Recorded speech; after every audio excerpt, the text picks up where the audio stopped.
बीड शहरामध्ये शेतकऱ्याचा भाजीपाला माऊली विकत बसलेली होती, तो भाजीपाला उचलून कचऱ्याच्या डब्यामध्ये फेकला। ज्यांनी फेकला त्यांना मला सवाल विचारायचा आहे, सायंकाळी काही तुम्ही शेण आणि जनावराचा गोमूत्र कालवून खाणार आहे का? अन्नदात्याशी जे लोक अशा पद्धतीने वागलेले आहेत त्यांना नुसतं नोकरीतून काढून भागणार नाही, तर अशांना खऱ्या अर्थानं जेलमध्ये टाकायला पाहिजे।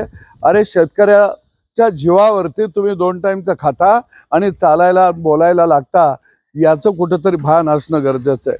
आज शेतकरी खऱ्या अर्थानं चारी बाजूनं कुंडीमध्ये सापडलेला आहे। यावर्षी पाऊस पडेल का नाही याची भीती त्याच्या मनामध्ये निर्माण झालेली आहे। दुसऱ्या बाजूला त्याचा शेतीचा जोडधंदा ह्यो सुद्धा आता अडचणीत आलेला आहे। त्यानं घरामध्ये पाळलेली गाय असेल, म्हैस असेल, बैल असेल, तो बाजारला विकायला घेऊन जाऊ शकत नाही।